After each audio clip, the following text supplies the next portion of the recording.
Let us wait for 2 more minutes to start the class. Okay. Let us wait for 2 more minutes.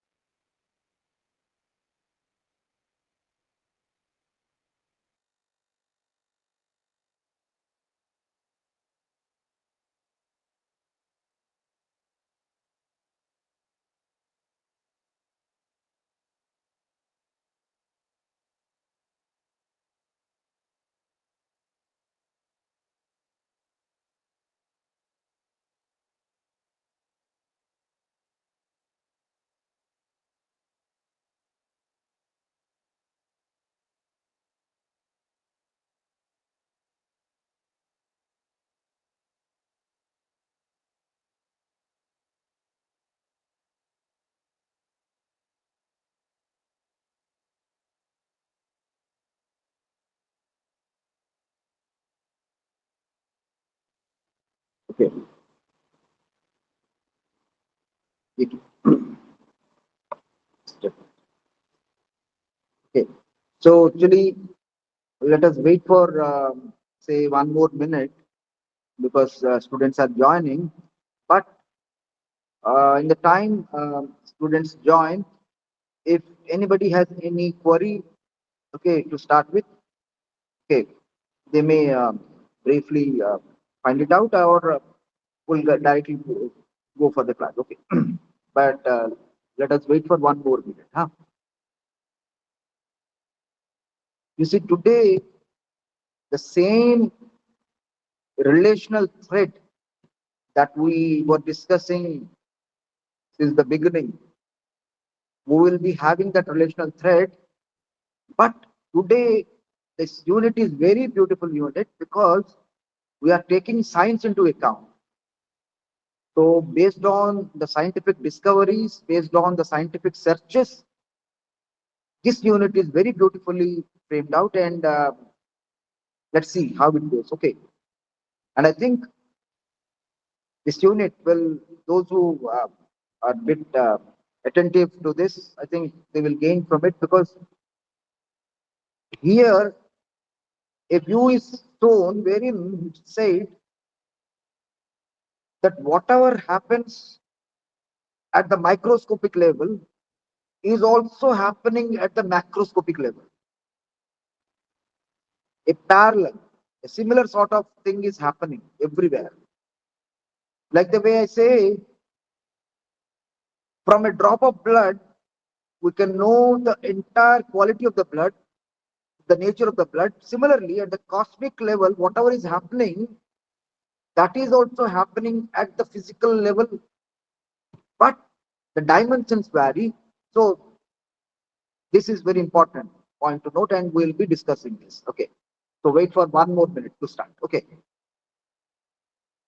So a brief background that I tried to make it out, but since every day I find that the students they join by 4, 5, 4, 6.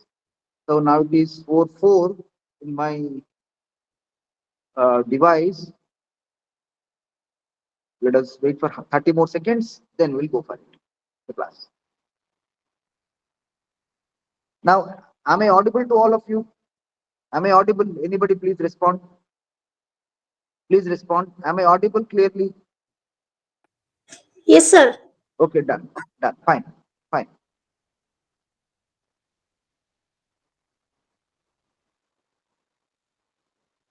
Okay. So students are joining now. Okay.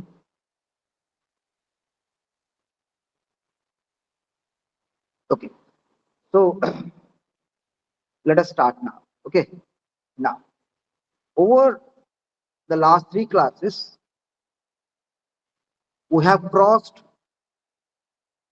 a long way trying to find out the nature of relationship. I mean, the human relationship. And we arrived at a sort of I thou relationship, I you relationship, I the other relationship, or the subject subject relationship. And we saw how love can be the binding thread between I and thou, wherein there is a total intermingling of the subjects, wherein one subject can be totally merged in another subject, and similarly the other subject gets also merged in the subject I. So I gets absorbed in thou and thou gets absorbed in I. So that is a sort of relationship that we came across in the studies as expounded in the philosophy of Martin Buber and Gabriel Marcel. Now, we are now taking this thread of relationality by taking into account the recent scientific discoveries, what science has got to say with respect to relations. To start with, let me tell you one thing. Human relationship is so complicated and it is governed by a web of relationships, and in any of the relation there are certain known patterns, but the hidden elements are many. Take for instance, I am communicating to you, I am just aware that 10 or 12 or 5 or 10, some number of students are attached to this virtual platform. This is at the knowledge level, the knowing level. And the sphere of the unknown is very vast. How? Because you are at a different end. I don't know what you are doing. What I just know is, I sincerely know is that my students are good enough, that they are listening to me, attentive to me.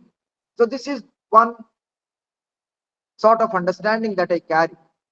But the sphere of the unknown is very vast. I don't know. Really speaking, I don't know.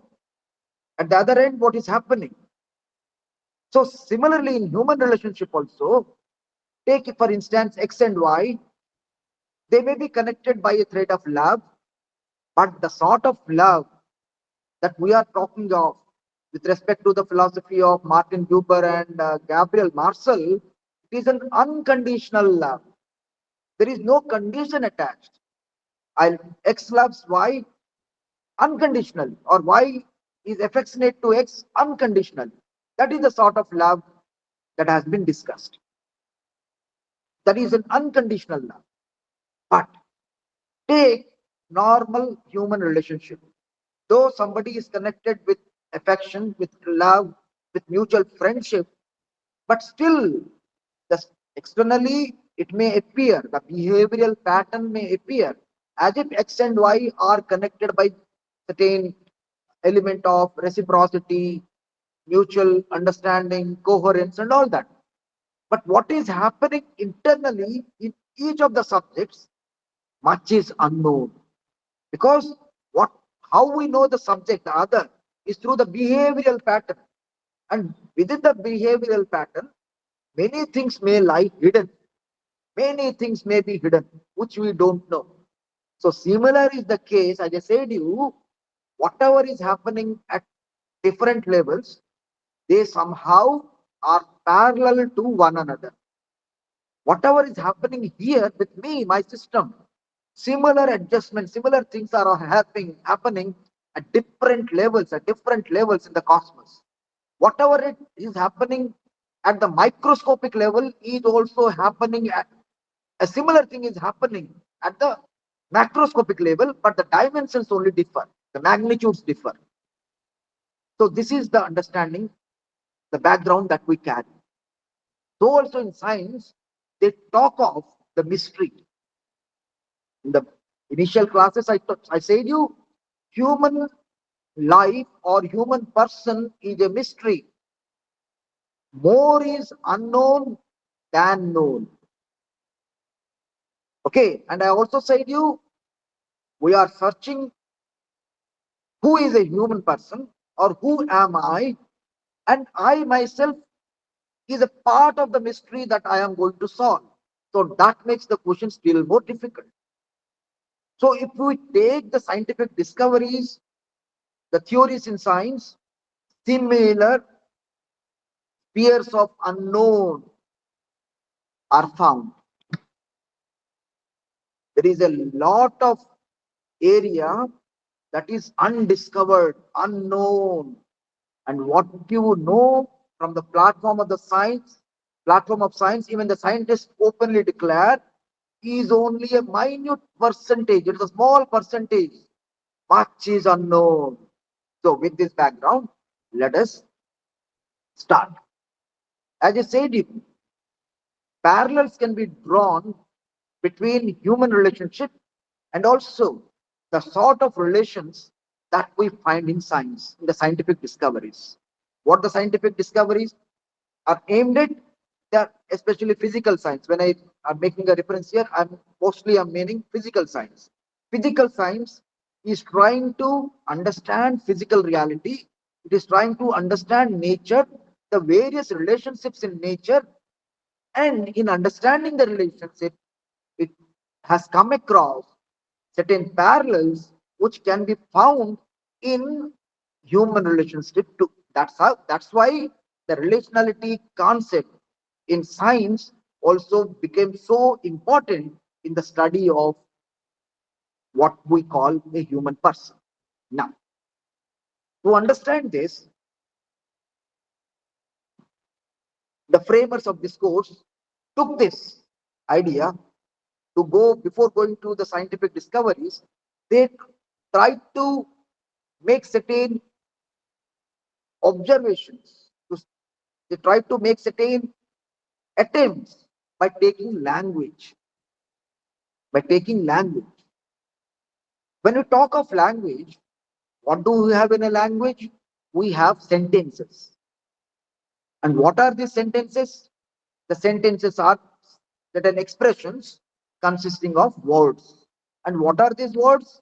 Words are combinations of letters, alphabets, to be more appropriate, alphabets. Words are the combination of alphabets. But any combination of alphabet will not give rise to a word. If I say TNSK, if I make a word TNSK, it doesn't make any sense because it doesn't denote anything. But if I say TREE, if I say tree, if I get a word TREE and it has a denotation, that means it is going to refer something in the external world, that word makes some sense. Okay. Now, so what does it mean? This means alphabets are there, but any organization or any sequencing of alphabets will not result in a meaningful word. In order that the arrangement of alphabets be meaningful, okay, the words need to have a certain pattern. Excuse me.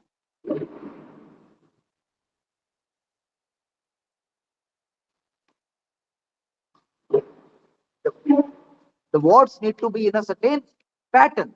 The pattern is required. Okay. If I say T and SK, as I say you, it is not meaningful. It doesn't convey anything. It does not denote anything. But if I say TREE, it makes sense because it has a denotation.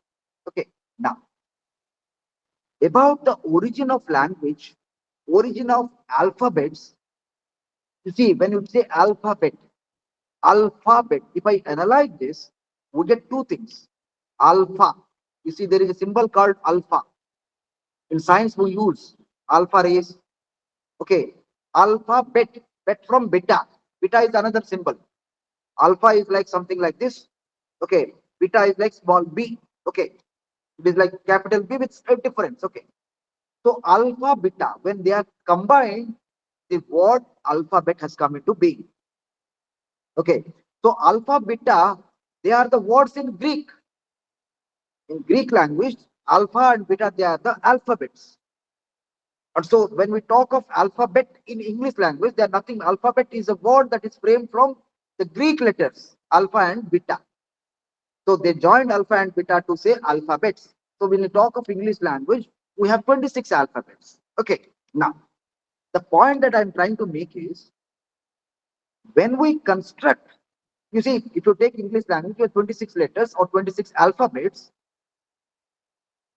These alphabets have certain sound making sense. When I say A, it is making some sound. A, it's making a sound.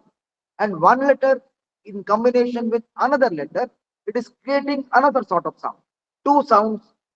That's why these alphabets are called phonemic alphabets. Phonemic alphabets. But that means the alphabets have a capacity to produce sounds. Okay.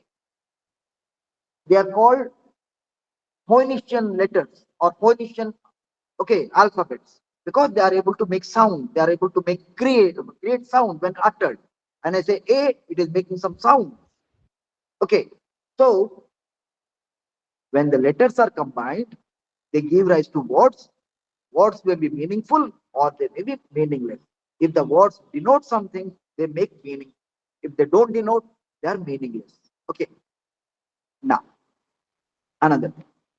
Like in words, if we look into the structure of the carbohydrates or the proteins or the fats, there is also certain organization of certain basic elements. Like in when certain alphabets are mixed together, put together in a sequence, we get a word. Similarly, take for instance proteins. Proteins. When you take proteins, what are proteins? Proteins are nothing but amino acids.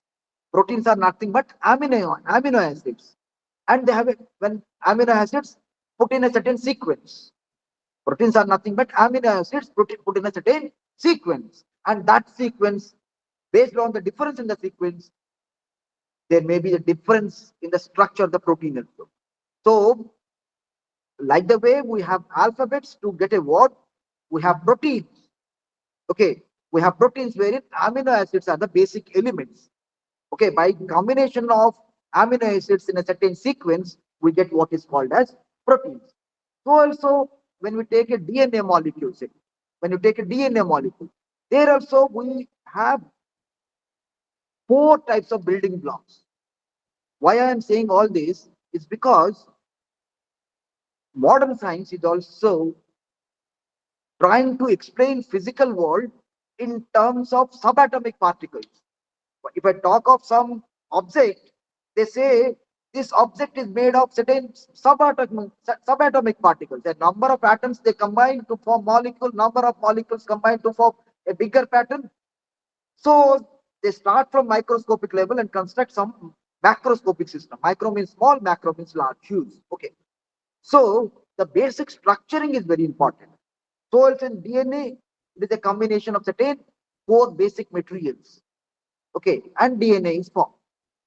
So, having said, why I say this? I say this because this is what is required towards the middle of the discussion, wherein the objective world is explained in terms of microscopic particles and the relationship between the microscopic particles.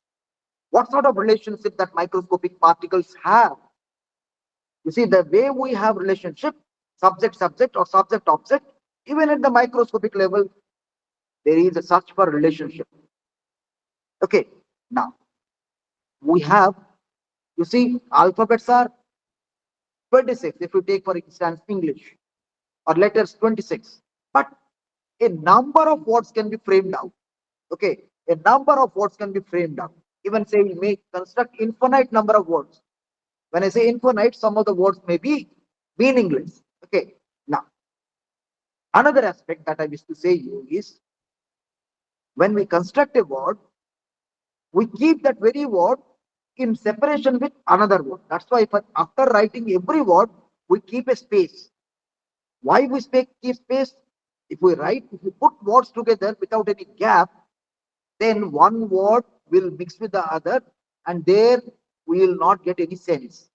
So that's why a gap is very essential. And I will tell you why this gap is also very essential from the standpoint of science. I am saying this from the standpoint of science, starting from language. Like the way alphabets are put together to get a word. Okay. And also, when a word is framed, that word is separated from another word through a space. You see. This space is having no meaning.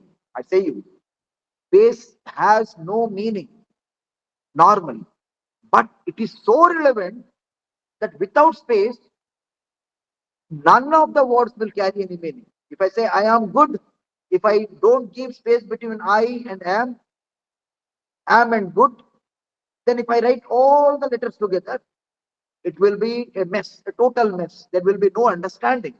That's why space is so important. And so also in physics, in science, space is so important. And we'll see how that space is so important. So these course framers have tried to see the space, this relationship from various angles. So the space is the relational element here, you see. Space is the relational element. If had there been no space between two words, none of the words could have been ever understood.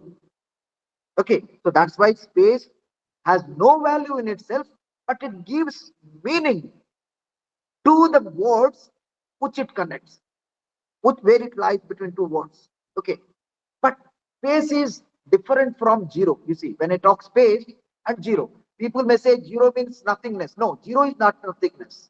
When I say zero, zero is not nothingness. Zero carries a value. If I write one, if I give a space after one, it is space. But if I write 0 after 1, it makes 10. It is a big figure compared to 1. So 0 and space, they are different. So space is a space that has no meaning in itself, but it gives meaning to all those which it connects. That means space is so important between words, and here also space in the universe is so important because that is the relational element. That is the relational element. That is the fundamental element that the science is searching for. That science is searching for. Okay. Okay. Now I should go for the scientific theories. The scientific theories. Basically, three scientific theories are taken into account to understand the idea of relationality. Let me please let me know from you. Are you able to understand me? Are you able to understand what I am saying? What I have said till now? Okay. Are you able to understand me? Yes, Anybody, sir. please? Okay. Okay. Very good. Very good. Now, one more thing. Let me tell you. When we use a word has a denotation. When I say pen, if I say pen, pen is a word in my language, but there is an object pen in reality. So language and reality, they have a one-to-one correspondence. Okay. From say pen, okay, it means an object. So language, if I say this is a pen, I have got a sentence. And I saw a pen, this is a pen. So language and reality, okay, language and reality, they mirror one another. In the last class, we saw that language and culture reflect one another. I said you, as is your language, so is your culture. As is one's language, so is his or her culture. Jemitil Bhasa, Semiti Sanskriti. Okay, as is your language, so is your culture. So here also, the relational element that the course framers have tried to see is that language is a reflection of reality. I said pen means a simply an object. Pen, I say, is simply an object. When I say this is a pen, I'm showing certain relationship. This is a pen, I'm pointing a pen, a sentence through a sentence. Okay, now different sentences come together to form a totality of language. Simple sentences come together to form complex sentences, and all the sentences, they reflect reality. So that's why it said language reflects reality. So there is a parallel between language and the reality. It is only because of this that when I say something, you really mean that there is something in reality. That's how language makes sense. And language is also relational. Okay. Now come to the scientific theories. What they have got to say. Three important scientific theories are taken for discussion. Number one is the relativity theory. Number two is the chaos theory. And the third theory, they didn't name anything, but they have a reference to what is called as dark energy and dark matter. The third has what is called as theory linked with dark matter and dark energy. Let us look into each of these theories one by one and try to see the relational thread. What is the relationship that we can see in nature, in the world, in the outer world? What is the relation? What is the pattern that we have got in the outer world? That is important. Okay. Now, what is this relativity theory? What is this field theory? Relativity theory or the field theory? Let me tell you. Let me go very slow because this is scientific usage is there, and I have tried to make it as simple as possible. I will try to make it. Now, you might have known Newton. You might have heard of Newton.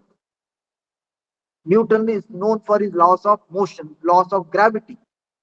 He is the first man who tried to make laws or the law of gravity by seeing an apple falling. Do you remember or do you know? Do you have come across? I think students of philosophy might have come across Newton. Okay. Now, Newton belonged to a age which is called as the classical age, or you can say he was he was dealing with the physical world, the world that we are able to see, the classical world. The classical world means the macroscopic world, the physical world, the world of tables, chairs, objects around. So that world Newton was dealing. Okay, he was not dealing to the level of atoms. He was not dealing to the level of electrons or protons. Newton was not dealing to that level. Newton was dealing with only the physical universe at the physical level, at the macroscopic level. Newton was dealing. Now, while dealing, this Newton saw the apple falling down, and from this, he framed a thesis that maybe Earth has some force of attraction. And from there, he shaped out uh, the thesis for a law of gravity, a thesis for a sort of law of gravity or the gravitational force of Earth.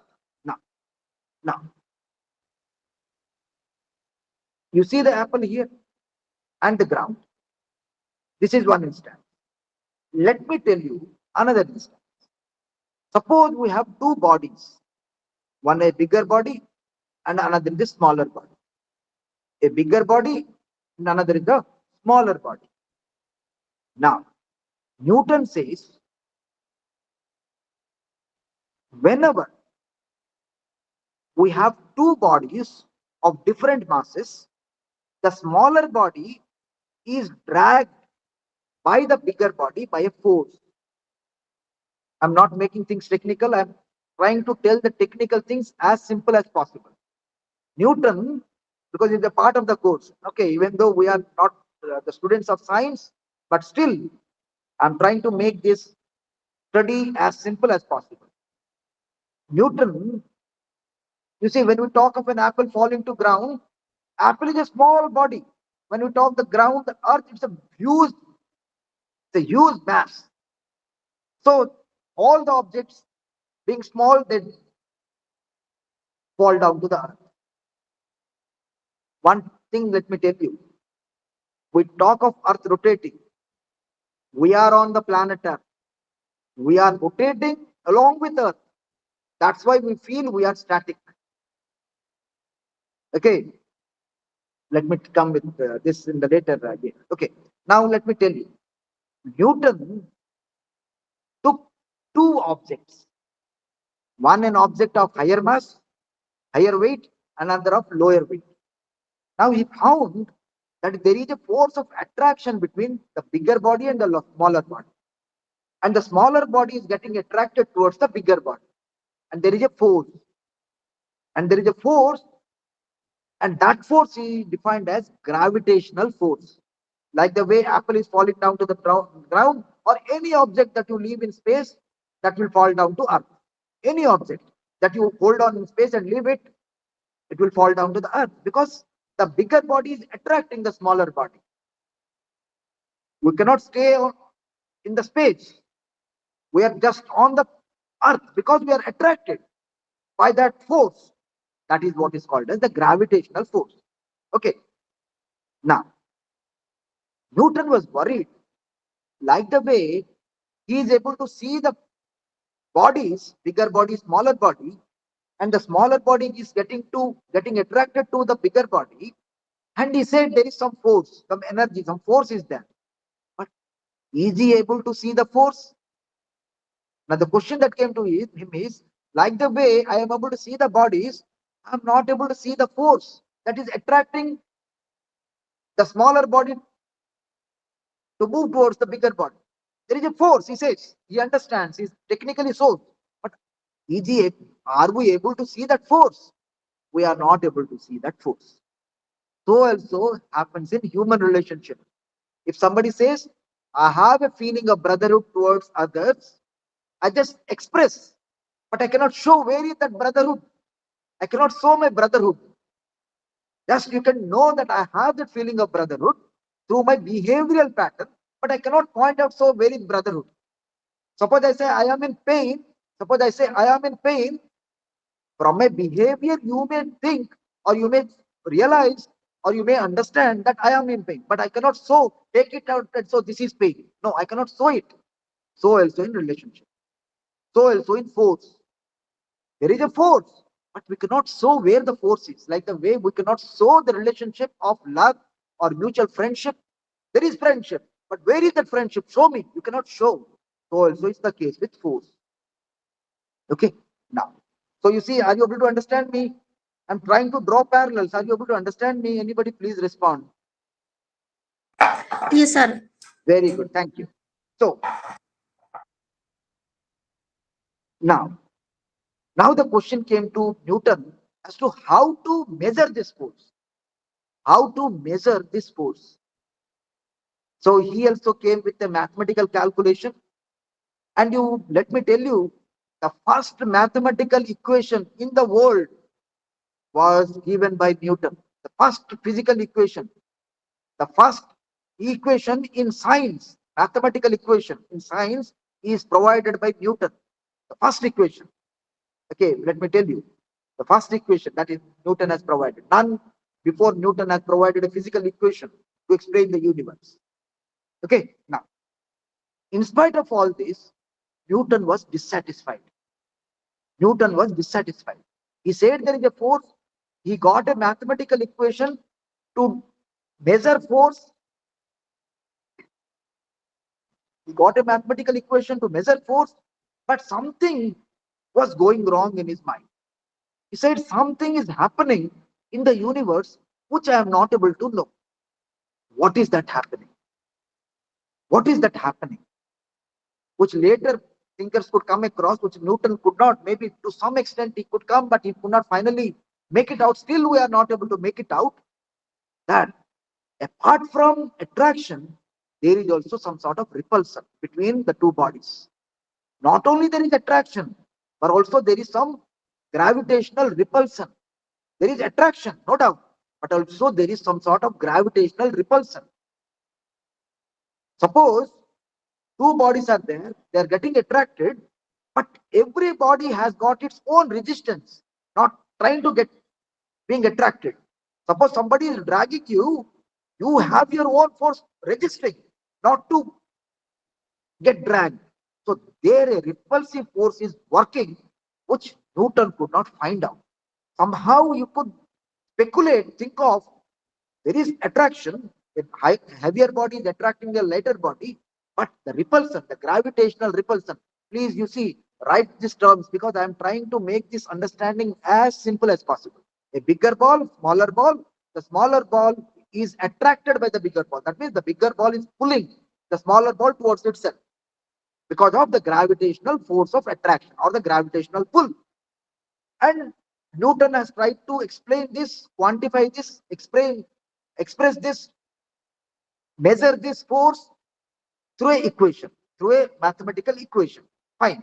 But Newton was dissatisfied to an extent because he had an understanding there is also some repulsion that is working. There is also some repulsive force. Suppose, as I said you, the example, if somebody is dragging you, there is a force towards something. but at the same time you're resisting. There is a repulsive force. So repulsive force which Newton could not come up, which he could not understand, which he could not account for. Okay, so that is where things have left for further scientists to work on. Now things passed by, science was going on with the Newtonian laws. Newtonian laws were doing very nice, but to the stage came a position where people tried to go deep into matter. That means they tried to fragment matter. Matter को भांगी भांगी भांगी भांगी गले. वो state को पहुंचले. They tried to reach at the atomic level, at the stage of the atoms. They tried to come up with what is called as atoms. They tried to come up with to the stage called atoms. Well, these atoms, well, in Greek philosophy, it, atomic structure, okay, nobody talked of atomic structure. We talk of, say, um, the Greek thinkers who talk of atoms, but they had a not that a good vision of what atoms are. They talked of atomic theory or atom theory of atoms. Even in Indian philosophy, the Vaisesikas, a school of philosophical thought, they have taught Parmanuvada. Parmanuvada means every matter is made up of atoms, very in the past. Okay, so that sort of thing was there. But scientifically, when the scientists, through different devices, tried to see the atomic structure, okay, okay, what I said, matter is made up of atoms. When the scientists tried to look into the atoms, a very important thing came to the fore. The material space in the atom, I please underline, the material space in the atom is only 1 trillionth. No matter how small it is, you see, 1 trillionth of the total volume of the atom. Atom जहाँ को हमें कहूचे ताहारो material space टा 1 trillionth मतलब बहुत बहुत कम. ताहले कौन अच्छी? In that atom there is lot of space, empty space. Atom is so minute structure. Within that minute structure, the scientists after Newton, they found that within an atom, the material space, the matter in the atom is only 1 trillionth of the total volume of the atom. मतलब atom भीतर भी केते ना मतलब केते मतलब infinite extent रो empty space ଅଛି. And that space is the relational space. That space is the relational space. Let me go back a bit to the words and the space between words. ଯେମିତି words ରେ ଗୋଟେ word ଆଉ ଗୋଟେ word ମଧ୍ୟରେ space ଅଛି, the same manner in the atomic level, within the atom itself, there is a space. And the material content in the atom is only 1 trillionth of the total volume of the atom. And rest is empty space, and that is the relational space. Okay, rest is only the relational space. So now Einstein came to the scene. Now Einstein could say, would account for the repulsive gravity or the gravitational repulsion. देखो, Newton spoke only gravitational attraction, but something was confusing Newton because there is some repulsion also. He could know, but he could not materialize that. He could not say that. He could not explain that. But Einstein, after making an atomic studies, he could see the space within an atom was responsible for the gravitational repulsion. ये जो repulsion टा होची, that is due to the space within the atom. Atom माने जितने भावुचे हमें solid mass भावुचे, it is not a solid mass. The mass is only 1 trillionth of the total volume.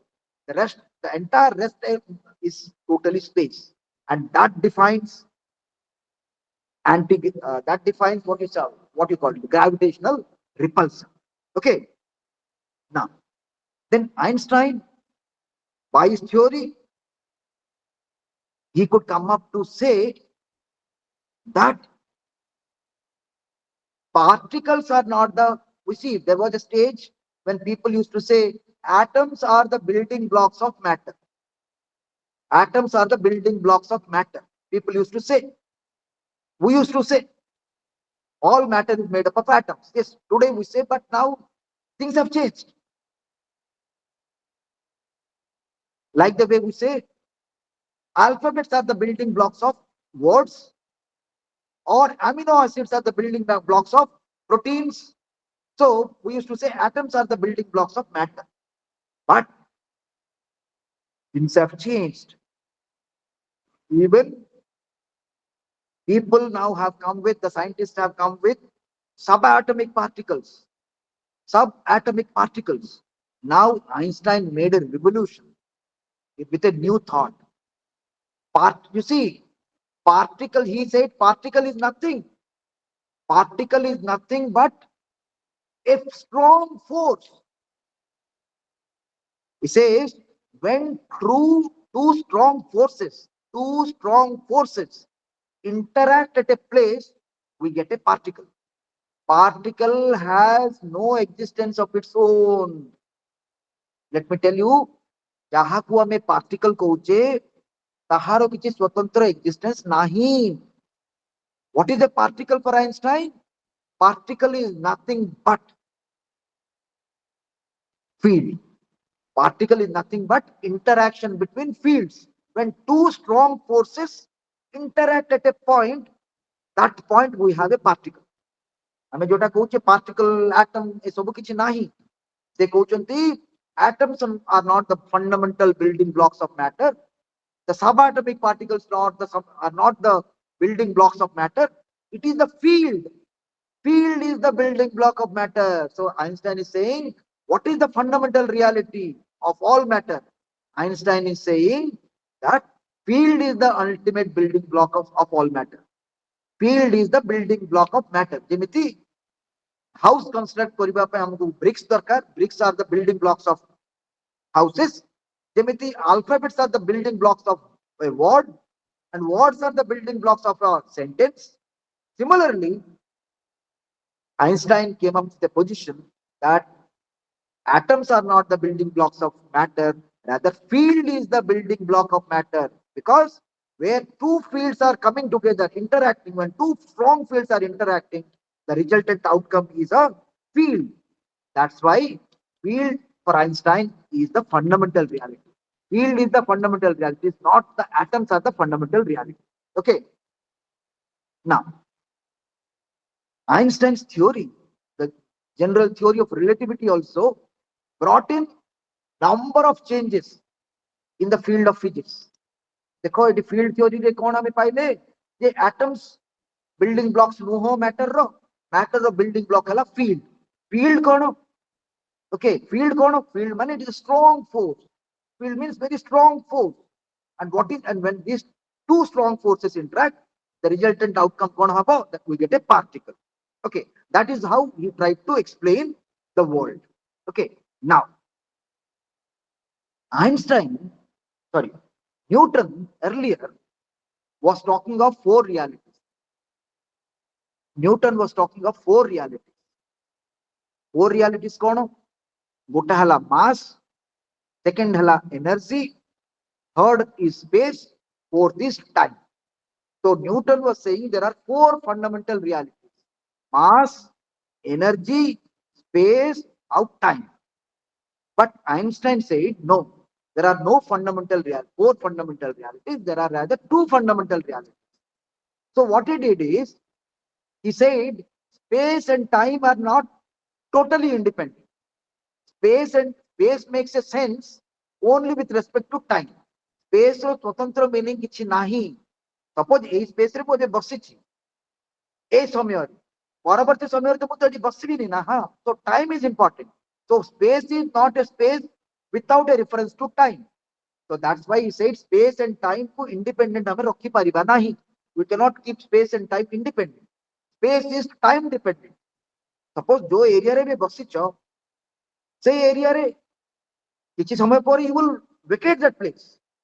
So it was in time t now that you are there in space. So space cannot be independent. So space is always connected with time. When you talk of space, it should be connected with time. That's why the space and time, two fundamental realities could say katiki, say koile, space time continuum. We talked of what is called as space time continuum. Timothy, mass of energy, mass and energy. Newton said there are two different things, but Einstein said no. Mass is convertible to energy. E is equal to mc square in Newton. Sorry, in Einstein. Everybody knows. When a small child will say E is equal to mc square is a very beautiful equation, a very a path-breaking equation in science. E is equal to mc square. Energy is convertible to mass, or mass is convertible to energy. That means mass and energy are interconvertible. So you cannot talk of mass independent of energy or energy without mass. So E and M, mass and energy are interconvertible.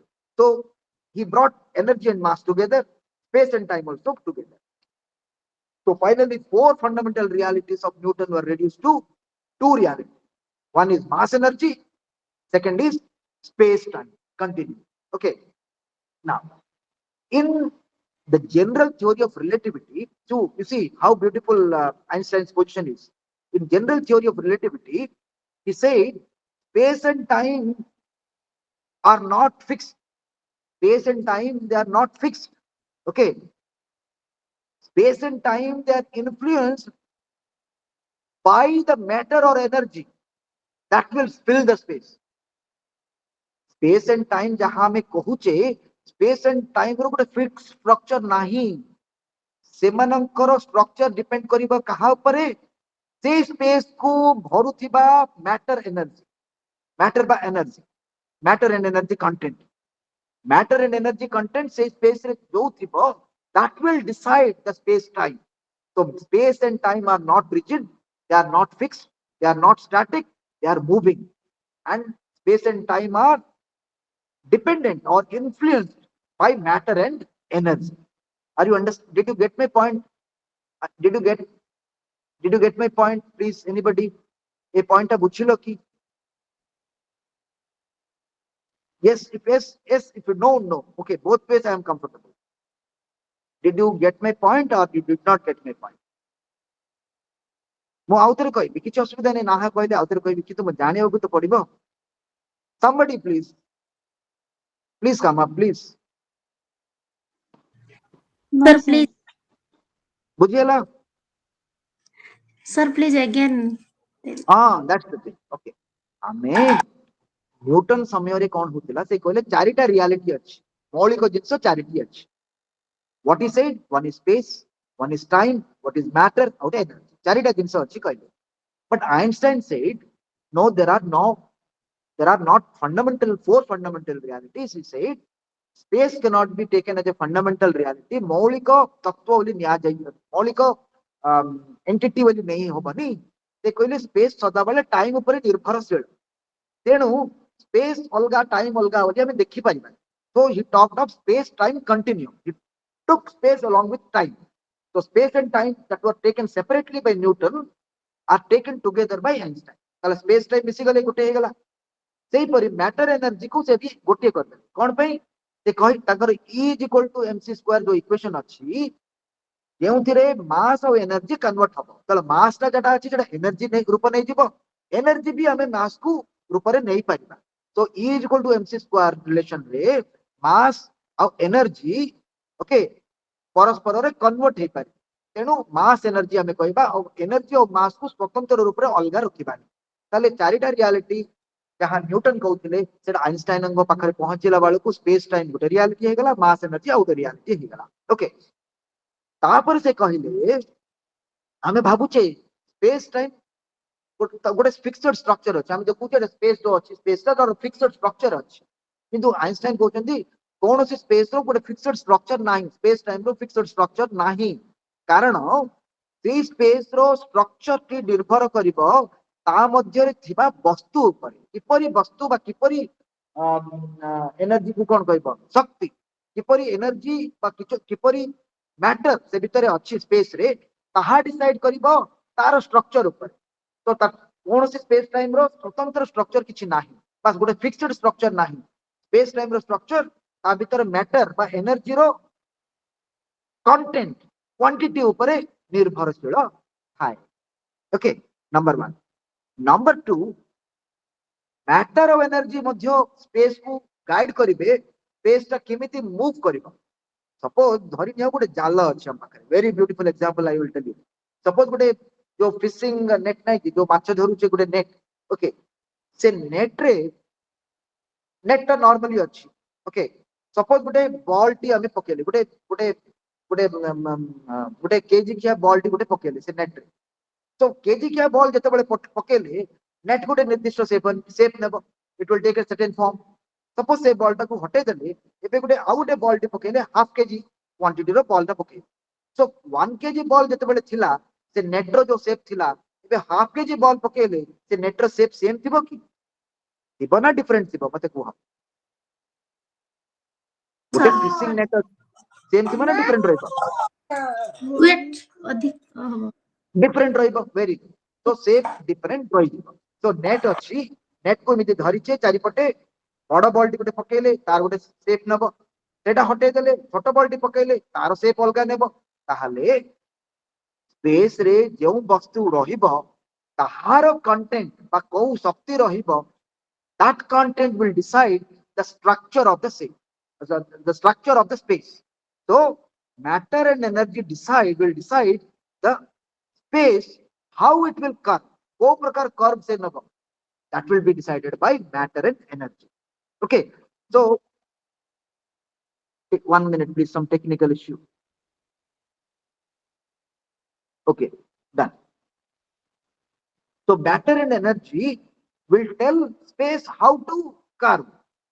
The curve टा केमिति हबो matter and energy कहिबो and similarly space will tell matter how to move जदि space suppose यदि space नाही ए भीतर को गोटे बस आसी परिबो कि आसी परिबो कोन पे it is space नाही so space will tell matter how to move where to move okay ताहाले space time गोटे एंटिटी रहिला मैटर एनर्जी आउट एंटिटी रहिला स्पेस टाइम और मैटर एनर्जी परस्पर को ऊपर इंटरैक्ट करूथिले ओके आ न्यूटन आइंस्टाइन अंकर एई तत्व आसिला परे अनेक जिंस चेंज हे गला there are many things that got changed even you see in mathematics in arithmetic or geometry we have a principle of a triangle that sum of three angles of a triangle equals to 180 degree. But in the in the Einsteinian conception of reality, the sum of three angles of the triangle may not be 180 degree. It may be more, it may be less, depending upon how the space curves. देखो कितने change आसी होची. एबे space टा एबे Einstein को design रे linear मतलब सब सीधा सीधा जीवो सेही कथा नाही सब जिंस कर्व हे जाउछ स्पेस टा कर्व हे जाउछ स्पेस टा लीनियर नाही स्पेस कर्व हे जाउछ कहा पर निर्भर करूची मैटर और एनर्जी ऊपर होला तापर देखो हमें सपोज गोटे दीटा पैरेलल लाइंस अछि पैरेलल लाइंस अछि can parallel lines meet each other can parallel lines meet each other can anybody tell two parallel lines whether they will meet no sir no sir they will not meet but no in the sir Einstein yes very good in Einstein's general theory of relativity because the space is curving जेहेतु space टा भी ता भीतर थिबा वस्तु को नहीं से कर्व करूची that's why even the so called parallel lines will meet at a point so these are the certain changes that have taken place a sort of revolution that has occurred in science after Newton has come into place okay now so Newton's theory was sorry after Einstein has come into place, after his general theory of relativity has come into being. So many things that could not be explained earlier by Newton could be explained by Einstein's general theory of relativity, his field theory. Okay, wherein he tried to clearly say that the fundamental reality, the building block of everything in the universe is nothing but the field. It is not atoms, it is not electrons or protons, it is not the subatomic particles, it is the field which which is the building block or the ultimate reality. Okay, ये कहउछन्ति पूर्वरु आउ जने Maxwell गोटे electromagnetic theory देइथिले electromagnetic theory जहा कि अनेक forums रे सेटा रिजेक्टेड होउतला but but Einstein could Einstein's theory could prove that Maxwell's electromagnetic theory is right. Okay. Now, Einstein's theory could also explain many things. Suppose which Newton could not explain. Suppose put a ball tin above. Okay, suppose say 20 grams ball. Out a chotia paper neba. Okay. दीटा जाक space रे हमें छाड़ीबा normally हमें भाबू जे ball जल्दी तळ को पळेबो पेपरटा परे जिवो but Einstein could design that both will fall down to the ground at the same time. Einstein could, in his general relativity theory, and it could explain the falling down of bodies of different masses down to the earth taking the same time. So this is revolutionized physics and various fundamental things that we used to take it, learn from science. They were modified, they were changed by Einstein's field theory. So here also relation. You see, the basic point that we are understanding is relation. What is the relation here? So Einstein tried to see two types of relation. If you talk of atoms, within the atoms, there is a lot of space, and that space is the relational space. That space is called as the relational space. Number one. Number two, when we talk of particles, what are particles?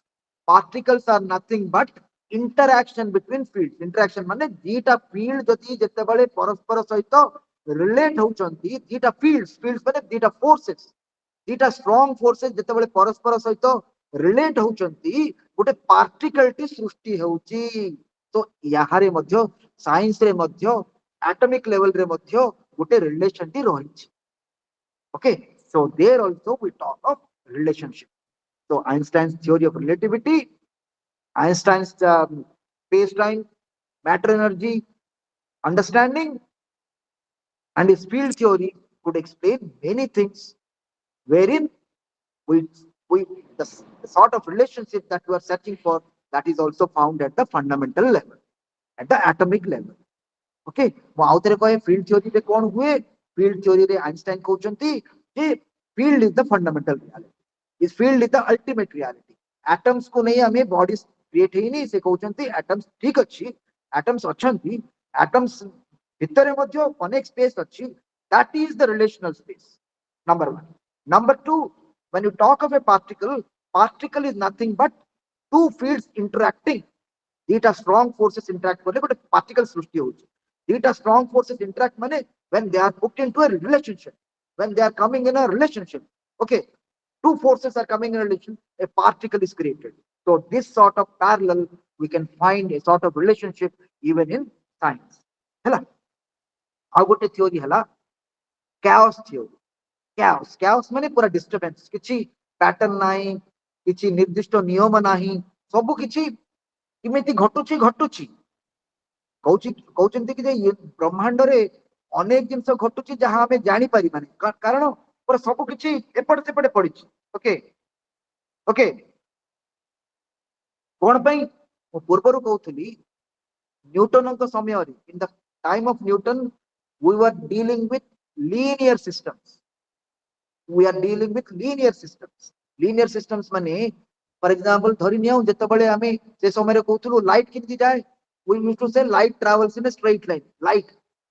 Rashmi, light travels in a straight line, we used to say. But later people came with saying no, light doesn't travel in a straight line, it travels in sort of a wave. Light travels in the form of a wave. So wave theory ଆସିଗଲା मतलब rectilinear ମାନେ ପୁରା light ସିଧା ଏମିତି ଯାଉଛି ବୋଲି ଯୋଉ theory ଥିଲା ସେଟା ରିଜେକ୍ଟ ହେଇଗଲା. Light travels in the form of a wave. ଏଇପରି wave ରେ light travel କରୁଛି. So things are changing. So in Einstein also we saw things are changing.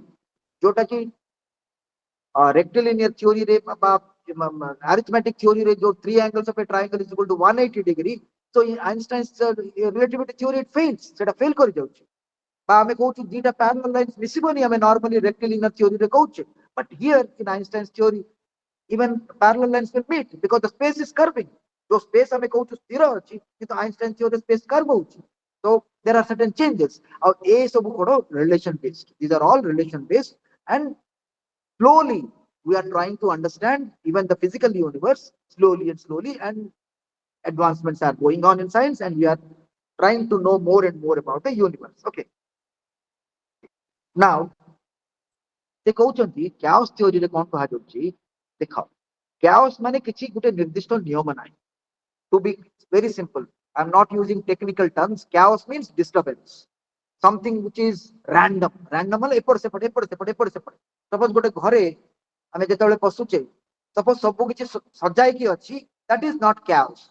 Suppose गुटे घरे चोरी हेछि, ताले देखो से घरे कोन हबो, चोरी हेछि चोर पळै चुटी, you see the position of the things around, everything is okay here and there, a chaotic arrangement, a chaos माने सब एपड़ सेपड़ पड़छि, किछि arrangement नाही, so chaotic universe, so chaos theory रे मध्य सेही परि किछि झलक आमे देखिबाकू पाउछु, we find in the universe a sort of chaos.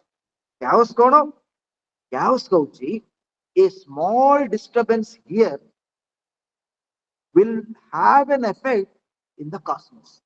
Suppose se कहउचंती ମୁଁ suppose एटी छिंकिली, if I sneeze here, if I cough here, this is not a cough that is independent of the cosmos. ये जो छिंको, ये जो खासो, it has its ripples, it has its expansion, it has its ripples in the entire cosmos. देखो तुम adder जाइथिबो, the butterfly effect will लिखा है, chaos theory the butterfly effect.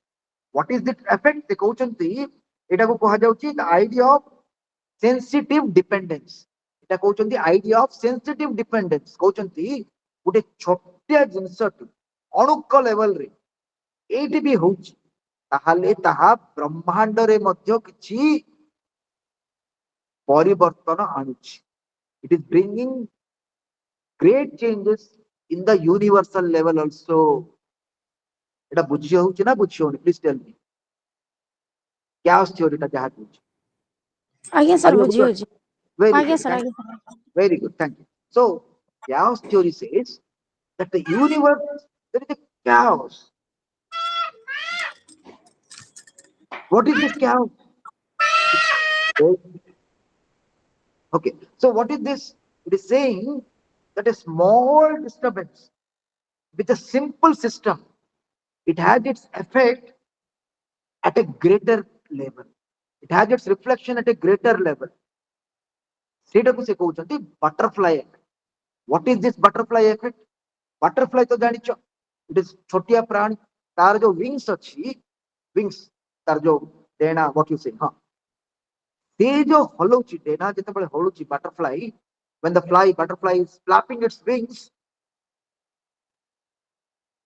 the force that it generates, a small whirl that is created, that is able to generate a, a butterfly whirling here will generate a tornado in Africa. Mane se कहउचंती every activity in the universe has an effect somewhere in the cosmos. जेमिति मु कहली, मु जो छिंकिली एठी, एटा गोटे independent reality नुह, a small activity हमको लगी पारे, but it has a connection with the greater cosmos. ସେଥିପାଇଁ ସେ କହୁଛନ୍ତି ଗୋଟେ ଆର୍ଟିକଲ ଲେଖିଲେ ପେପର, ସେ କହୁଛନ୍ତି ଆର୍ଟିକଲ ର ନାଁ ହେଲା does a flap of butterfly's wings in Brazil set off a tornado in Texas. ସେ କହୁଛନ୍ତି ସେ ଆର୍ଟିକଲ ରେ ପ୍ରମାଣିତ କରିବାକୁ ଚାହୁଁଛନ୍ତି ବଟରଫ୍ଲାଇ ଏଫେକ୍ଟ କହିକି ନାଁ ଦେଇଛି, ବଟରଫ୍ଲାଇ ଏଫେକ୍ଟ ମାନେ ବଟରଫ୍ଲାଇ ଦେଖ କେତେ ଛୋଟିଆ ପ୍ରାଣୀ, ତାର ୱିଙ୍ଗସ୍ ହଲେଇବା ଯୋଗୁ ଯେଉଁ ୱେଭ୍ ସୃଷ୍ଟି ହଉଛି, ଯୋଉ ୱେଭ୍ ସୃଷ୍ଟି ହଉଛି ତାହା ବ୍ରହ୍ମାଣ୍ଡରେ ବି ଇନଫ୍ଲୁଏନ୍ସ କରିପାରୁଛି। ତେଣୁ ସେ ଯାହା ତ କହୁନାହାନ୍ତି, ସେ କହୁଛନ୍ତି ଏ small flapping of a butterfly's wings will create a tornado. Tornado माने से गोटे कोन कहबा गोटे साइक्लोन पे साइक्लोन हो जे धूली होई कि जो टॉर्नेडो हुए जे विरलिंग ए जो जिंस उड़ा हुए tornado. Okay, in Brazil a small flap of a butterfly in Brazil is able to produce a tornado in Texas.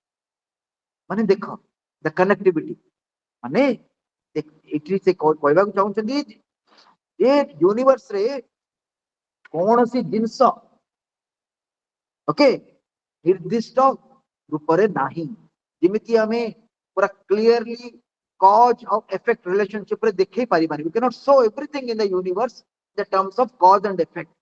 Cause and effect kono? Suppose if you have milk, if we have milk, we can get curd out of milk. Eta dekho kete clean relationship.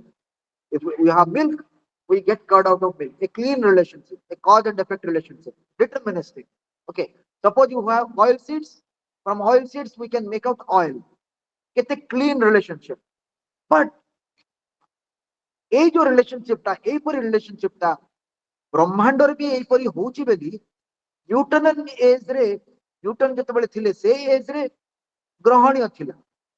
that is that was a deterministic universe. Universe was deterministic. Deterministic ମାନେ ନିର୍ଦ୍ଦିଷ୍ଟ ସବୁ କିଛି ଘଟଣା ନିର୍ଦ୍ଦିଷ୍ଟ. କିନ୍ତୁ ଏବେ ଯୋଉ ସମୟ ଆସିଲାନି ଏଇ ଯୋଉ ବଟରଫ୍ଲାଇ ଇଫେକ୍ଟ ବା chaos theory କହୁଛି nothing is deterministic. କୌଣସି ଜିନିଷ deterministic ନୁହଁ. A small ripple here will produce a great tornado at a distance. So everything has a connectivity. मतलब ए ब्रह्मांड रे प्रत्येक जिनिष प्रत्येक सहित कनेक्ट अछि. केमिति कनेक्ट अछि? Because of the space. एई जो स्पेस देखो लैंग्वेज रो जो स्पेस ता हमें देखिले एटम भीतर स्पेस देखिले एबे ब्रह्मांड रे भी जो स्पेस देखुचे ए स्पेस रे मध्य सेही शक्ति अछि. That is the relational aspect. That is relating. I am sneezing here, I am coughing here, and this would have an effect in the cosmos at a greater level, at a different level. ଆମେ ଜାଣିପାରୁନା ସେ ଲେଭେଲରେ ଏଇଟା କଣ ପାଇଁ ଏମିତି ଘଟିଲା ଆମେ ଜାଣିପାରୁନି, କିନ୍ତୁ this small coughing will have that effect. This is called as sensitive dependence on initial condition. ये जो जिनिसटा को कहा जाउची सेंसिटिव डिपेंडेंस. सेंसिटिव माने देखो केते सेंसिटिव. वो खासिबाटा कोन विराट घटना की बा गोटे बटरफ्लाई तार विंग्स हलेबाटा कोन विराट घटना की, किंतु से छोटिया जिनिसटे भी गोटे विराट घटना रूप में परिवर्तन हो पारुଛି. कारण सब किछि परस्पर अनेक कनेक्शंस भितर कनेक्टेड अच्छु. हमको लागुଛି एटा स्पेस, किंतु स्पेस भितर भी सेही शक्ति अछि, सेही एनर्जी अछि, unknown जिनिस अछि. and this space is that relational aspect. जो रिलेशन हमें ह्यूमन विस्तार खोजुथुले ब्रह्मांड रे मध्य ए स्पेस मध्य रे सेही रिलेशनशिप टी हमें देखिबाकू पाउचे. ସେଥିପାଇଁ ଯାହା ଅଣୁକ लेवल रे घटुची माइक्रोस्कोपिक लेवल रे घटुची whatever is happening at the microscopic level, it has its reflection, it is reflecting in the macroscopic level. Whatever is happening at the microscopic level is having its reflection at the macroscopic level. Why this is happening? So this we need to understand. That means this space is not an empty space. This has a something, some unknown aspect, something, some web of connections, some interrelationship, and this has some sort of relational function. It has a relational function. It has a relational energy. ଆଉ ସେ କହୁଛନ୍ତି ବୈଜ୍ଞାନିକ ମାନେ କହୁଛନ୍ତି ଆମେ ଛୋଟ ଛୋଟ ଘଟଣାକୁ ଆଭଏଡ କରିଦଉ, ଅଣଦେଖା କରିଦଉ. We say small figure, oh let us avoid it, let us ignore it. But ଜଣେ ବୈଜ୍ଞାନିକ ତାଙ୍କ ନାଁ ହେଲା ଲରେଞ୍ଜ. ଗୋଟେ he was trying to predict the weather. ଯେମିତି ଆମର weather forecasting ହଉଛି, ଆମର କେମିତି weather ଟା ରହିବ ଆଗାମୀ 24 ଘଣ୍ଟା ମଧ୍ୟରେ କି କଣ ଏଇପରି ଆମେ weather କୁ ଯୋଉମାନେ ଷ୍ଟଡି କରନ୍ତି meteorology department, he was making calculations about weather. He was trying to predict the weather. Now he made an entry, some mathematical entry was ବହିରେ ଯାହା ଦେଇଛି ମୁଁ କହୁଛି 0.0 ହଁ କେତେ ଛୋଟ ଏଣ୍ଟ୍ରି ଦେଖ 0.506127. डेसिमल पर जो एंट्रीज गुड़ाक थाए, what we do, we take only 2 digits, then we simply leave ओ छोटिया. बट से कौन करले ये जो अंकटा कहली, नंबरटा कहली 0.506127, ता जगह से कौन करते लास्ट रो 127 को से हटे देले और सिंपली पकेले 0.506 को पके की से डाटा कलेक्शन कर माने डाटा कंप्यूट कर वेदर टा किमिति रहिबा, how would be the weather, he was trying to forecast the weather किमिति वेदर रहि. देखिले रिजल्ट्स पूरा एपट सेपट हे गला, अनेक रिजल्ट्स आसला भूल भाल आसला सब रिजल्ट्स. सो सेठू से प्रमाणित करदेले जे विश्व रे छोटिया छोटिया घटनार मध्य अणुक लेवल रे एटॉमिक लेवल रे मध्य घटना जा घटुची, that has a great reflection at the macroscopic level. देखो 0.506127 और 0.506 हमें नॉर्मली एका नहीं जाऊँ, होगी नहीं, we take it okay, doesn't matter. But when they are entered into the computer system, the arithmetic, the final calculations about the weather, they were totally disturbing. भूल भाल सब तथ्य आसीगला, भूल भाल predictions आसीगला. This proved that the minute disturbances, the minute events that occur, the flap of the butterfly has a reflection in the entire cosmos. So that's why approximate measurements in the universe becomes difficult. You know, कौनसी जिनस विश्व रे पूरा निर्दिष्ट रूप रे कहबा असंभव हो गला. कौन पे जहा एबेटी घटुची एबर परिस्थिति को नहीं घटुनी. There are various other things that are happening, small events that are happening. They are also connected with this event. They are also connected with this event. That's why everything is in cause, chaos, and accurate measurements are not possible. That's why even accelerated distance means something that is happening, a small event it may be at a distance, that should also be taken care of. बुझिपार कि नहीं. तो nature रे मध्य जो relationship आम देखा पाइले सेठी क्यास अच्छी आउ रिलेशनशिप एते परिमाण रे अच्छी स्पेस रे प्रत्येक जगह रे किछि ना किछि रिलेशनशिप अच्छी आउ संपूर्ण विश्व it is connected by infinite networks of relationships. I say you, infinite networks of relationships. Every small event is an event that has a reflection in the entire cosmos. That's why it को कहा जाए butterfly effect. हमें physics science रे बा physical science रे तुमको question भी आसी पारे, what is butterfly effect.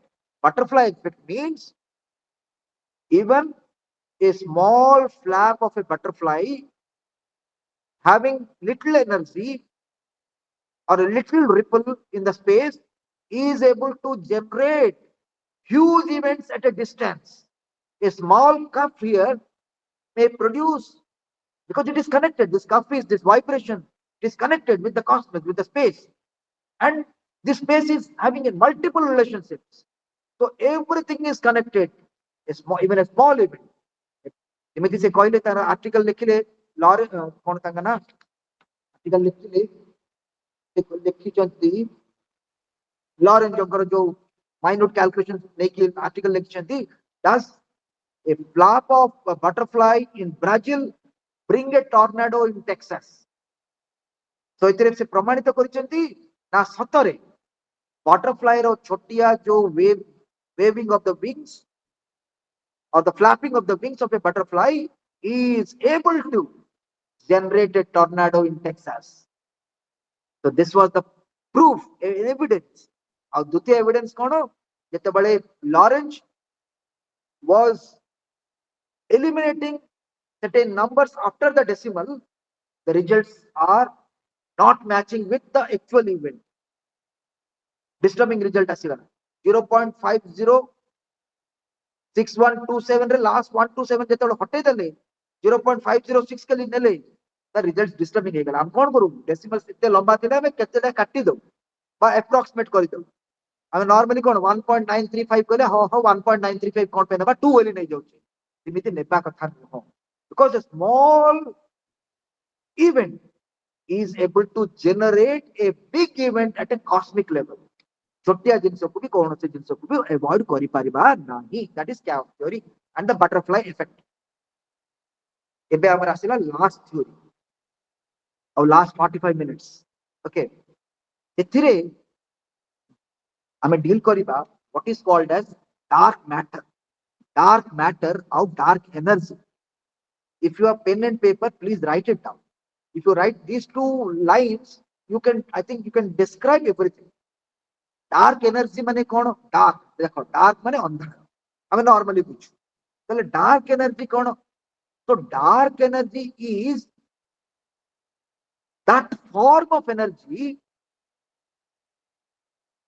which is not understood completely हमें ताको जानी पारी नहीं एबे पर्यंत कौन dark energy is a form of energy गोटे एनर्जी रो रूप जहाँ को हमें एबे पर्यंत कौन बोली जानी नहीं किंतु आम एति कही पारुचे तार गोटे रिपल्सिव ग्राविटी अच्छी कहती न्यूटन से जानी पारे दुईटी वस्तु मध्य एट्राक्शन विषय से कहले रिपल्सन अच्छी बोली जानी पारे जोटा कि आइंस्टाइन कहले से रिपल्सन को से प्रमाणित कले रिपल्सिव फोर्स भी अच्छी ओके नाउ एबे डार्क मैटर को जतबेले आसिले डार्क मैटर कौन dark matter is a form of energy which is not completely understood but we assume that it has a repulsive gravity it has a repulsive gravity that is making the universe to expand that is making the universe to expand so dark energy माने जो energy form जहाँ आम एक पर्यंत ठीक ठाक बुझी ना जार एक प्रकार रिपल्सिव ग्राविटी रिपल्सिव माने एट्राक्टिव माने परस्पर को जिके टाणी रिपल्सिव माने दूरे मध्य रिपल्सिव ग्राविटी अच्छी जहाँ जो आम कहूँ यूनिवर्स टा दिन को दिन एक्सपैंड होके जाउछि बड़ी बड़ी बड़ी बड़ी जाउछि एक्सपैंड होके जाउछि so that is dark energy so I repeat so dark energy is a form of energy that is not understood by us completely even today and it is that energy which is thought or assumed to have a repulsive gravity okay away moving away repulsive gravity that is responsible for the expansion of the universe jaha jogu universe expand karuchi okay at a greater rate at a faster rate दिनों को दिनों बेसी बेसी rate रे expand करूची okay this is dark energy now what is dark matter देखो Einstein अंकर E is equal to mc square जेतेबेले आसीला after that matter of energy conversion हो जाउची matter is energy is matter they are convertible terms okay now what is dark energy तो कहली what is dark matter is also it's an unknown form of matter jemiti seta unknown form of energy it is an unknown form of matter having a gravitational force which is not affected by any sort of forces or electromagnetic force से कौन सी प्रकार रो force द्वारा प्रभावित हेउ नाही तो dark matter हेउची सेही परी मैटर जहार ग्रेविटेशनल फोर्स अछि किंतु ताहा कौन सी रूपर कौन सी प्रकार इलेक्ट्रोमैग्नेटिक फोर्स द्वारा प्रभावित हेउ नाही it is not affected by any strong और इलेक्ट्रोमैग्नेटिक फोर्स बुझेला so dark energy means unknown form of energy dark matter is also unknown form of energy when you talk of energy it is that energy dark energy is that energy which has a gravitational repulsion that is making our universe to expand in a greater speed okay dark matter mane kono that same form of matter which is not properly understood we think it has a gravitational force and this matter is not affected or influenced by any any electromagnetic force hela tahale एथिरे हमें कौन देखिबार अछि सो I think एति पर्यंत बुझी होउची हां कहले मु टिके आगु if you are understanding I will move ahead आगे सर बुझी होची बुझी होउची could आगे understand सर very good आगे thank you now in 1933 जणे astronomer Vicky Fridge Vicky जणे astronomer Fridge Vicky what he did is he tried to estimate the total mass of the galaxies ଆମର जो galaxies गुड़िक अच्छी okay तारो मास से estimate कर by taking their brightness तो ये जो एस्ट्रोनॉमर तांकर देखो हमें थियोरेटिकली कहउचे तांकर अनेक जिंस थिबो ओके से कोन कले what he did he tried to estimate the masses or say he tried to estimate the total mass of the galaxies by taking their brightness into account तांकर जो आलोक brightness okay to नहीं he was making a mathematical calculation okay से कौन नेले तार parameter नेले तांकर brightness Galaxy रो brightness नहीं कि गैलेक्सी रो मास टाको से एस्टिमेट करूथे मास माने तारो ओजन वेट तो Galaxy 1 minute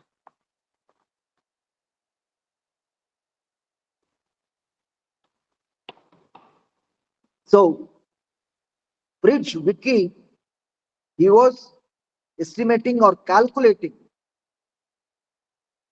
the mass of the galaxies by taking their brightness okay what happened is the result that he got is 400 times greater than the normal estimate जो measurement टा जो मास टा normally आसुथिला ए जो पद्धति the method that Vicky applied in that method the result that he got is 400 times the normal estimate normally galaxy उनकर मास जहां estimate हेची विकी को पद्धति रे जो एस्टिमेट हेला that estimate the new estimate is found to be 400 times greater than the normal estimate 400 times greater than the normal estimate okay so why this difference okay this difference led among the scientific world to a problem known as the missing mass problem ଗୋଟେ problem ଟି scientific world ରେ ସୃଷ୍ଟି ହେଲା ଯାହାକୁ କୁହାଯାଉଛି missing ମାସ୍ problem ମୁଁ ଆଉ ଥରେ repeat କରୁଛି ମିସିଂ ମାସ୍ ପ୍ରୋବ୍ଲେମ ତମକୁ ଯଦି ପଚରାଗଲା what is missing mass problem ଯଦି ନ ବି ପଚରାଗଲା ଏ ପ୍ରୋବ୍ଲେମ ଟିକୁ ଷ୍ଟେଟ କରିବ what is that Vicky was trying to calculate or estimate the total mass of galaxies by taking the brightness of the galaxy the result that he got is 400 times greater than the normal estimate जो estimate normally हमें भाबुतलु ताठारु 400 गुण बेसी आसीगला result ता now the difference इबे जो नोआ result आसिला जोटा कि 400 गुण अधिक आ पुराना एस्टिमेट एई दुईटी जकार जो डिफरेंस ता आसिला this difference is known as missing mass problem एटा गोटे प्रॉब्लम सृष्टि करला ए जो डिफरेंस हला ए डिफरेंस हला मिसिंग मास ए डिफरेंस हला मिसिंग मास और जो प्रॉब्लम जो सृष्टि हला that is called as missing mass problem it is called as missing mass problem ताहाले साइंटिफिक वर्ल्ड को गोटे बहुत बड़ डिस्कवरी हला जे in the space there is some mass which we are not accounting for तार अर्थ हला एई जो जहा हमें ब्रह्मांड रे जो स्पेस अछि भाबुचे ताहा भीतर ही किछि मास अछि जहा को हमें अकाउंट फॉर करूने बुझलो कि नहीं एटा ही डार्क मैटर आड़ को नउछि हम धीरे धीरे okay did you get my point till now एटा जदि बुझी गलो सब बुझी did you get this point somebody please respond Yes, sir. Yes. very good so still then I say Vicky was trying to measure the mass of the galaxies, the total mass of the galaxies. He took brightness as the parameter. By taking the brightness of the galaxies, he tried to measure. Okay. The estimate, the calculation that he got, the result that he got is 400 times greater than the normal estimation. Now there is a difference. The new estimate and the earlier estimation. So this difference is called as the missing mass. The difference in mass is called as the missing mass. And the problem linked with this mass is called as the problem of missing mass. And this missing mass has made the scientific world to say there is a huge amount of hidden amount of mass that we are not knowing. ए ब्रह्मांडरे एपरि एते मास अछि जहा विषय रे आमे बे मत अवगत नाहु this empty space जाको भाबुचे ताहा भितरे ही हिडन मास अछि which we are not knowing till now okay and this is now giving new direction to the very thought in the physical world now this missing mass is has led to a talk of what is called as this dark matter. Dark matter koile unknown form of matter that is having gravity but is not influenced by the gravitational force by the electromagnetic force. So ei jo missing mass ta hala seita hala dark matter. That is the dark matter. And the scientists are trying to find out what is this dark matter. तो हमें कहूतिले प्रथम class रु human relationship human person is a mystery so in the cosmos is also a mystery the universe is also a mystery why it is a mystery the scientists are now saying whatever we know about the universe is only about 1 to 10% of the universe से कहउचंती जहा किछि भी हमें ब्रह्मांड विषय जानिचु ताहा 1 रु 10% केवल मात्र whatever we know about the universe till date it is only 1 to 10%. So the sphere of the unknown is 90 to 99%. Jodi known percent jodi 1% hela the unknown hela 99. Jodi known percent hela 10 hela tala unknown hela 90. Tale known percent hela kono 1 to 10%. Universe विषय आमे जानि परिचे physicists कहउचंती सेमाने भी sure नाहंती सेमाने rough calculation दउचंती they are giving a rough estimate that what we know of the universe is about 1 to 10% only. This जो differential mass जो आसिला जो missing mass जो आसिला जो dark matter रो जो कथाटी बाहरिला okay so now this is now the scientists have come up to say that we only know about 1 to 10% of the universe 90 to 99 part of the percentage of the universe is not known to us it is unknown okay जेपरी कि human relationship रे मध्य हमको लागे दुईटी व्यक्ति दुईटी subjects मध्य रे अत्यंत स्नेह अछि से स्नेहटा केवल 1 to 10% ओनली से भितरे जो साइकोलॉजिकल लेवल रे जो स्नेहटा थाए that is unknown 90% is unknown I said you in the beginning itself whatever is happening at the cosmic level is happening at the atomic level whatever is happening at the atomic level is also happening in the cosmic level so relationship janibata or relationality is not that easy anymore affair is a very big issue जाकि even ब्रह्मांड रे भी से जो relationship को नेकी से कहउचंती रिलेशनलिटी को नेउचंती जेतोळ डार्क एनर्जी रो कथाटी आसिला they are saying so whatever talk we talk about relationship between the various elements in nature We cannot speak of the relationship in pure terms, in clear terms, in precise terms, because we only know about 1 to 10% of the universe. They agree there is something called dark matter. They agree there is something called dark matter, but they say we have never seen dark matter. We have never touched dark matter, but there are evidences to suggest that there is dark. देखो ଯେମିତି କି ଆମେ ଭାବୁଛେ relationship ରେ ଦେଖ man ଗଡ relationship ଆମେ ଭାବୁଛେ ଗୋଟେ ଶକ୍ତିଟି ଅଛି ଯାହାକୁ ଆମେ ଈଶ୍ୱର କହୁଛେ whom we call God. We have never touched God. We have never seen God. Okay. But we do feel his presence through the pattern, the design of the universe.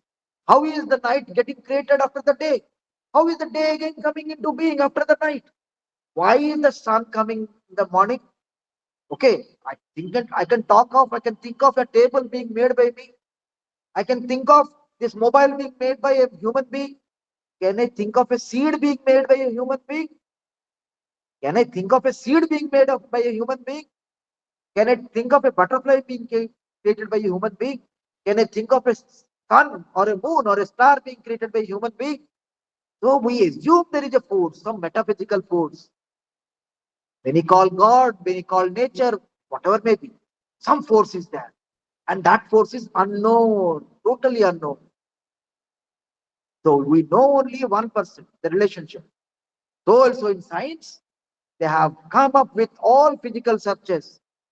They have gone down to the subatomic particles, to the level of energy field. They have gone down up to the cosmos. But they find, finally they assert what we know only 1% to 10%. And the rest of the things is dark matter. That is the dark matter, that is unknown matter. We feel its presence. We feel its presence. But we cannot see it. We cannot touch it. Okay. ये जो dark matter Ravi से कहते तार range हुए तो एते अधिका जे आमे ताको देखि परिबानी बा तार एते कम ताहा भी देखि परिबानी फॉर एग्जांपल हाउ टू से suppose something is at the atomic level, are we able to see by the naked eyes? We are not able to see. Something which is so big, very big, say for example ocean, are you able to see the total ocean? We cannot. So also good parallel, good example ଦଉଛି dark matter भी एपरि तार range भी एपरि कोन dark matter रो से range दउचंती गोटे electron को लक्ष थर भांगीबा जदि गोटे इलेक्ट्रॉन को लक्ष थर जदि भांगीबा जो अंशटी आसीबो whatever size that you get, that may be the size of the dark matter, the initial dark matter. Or if you take one sun and multiply it by million, the dimension that we get, that may be the size of the dark matter.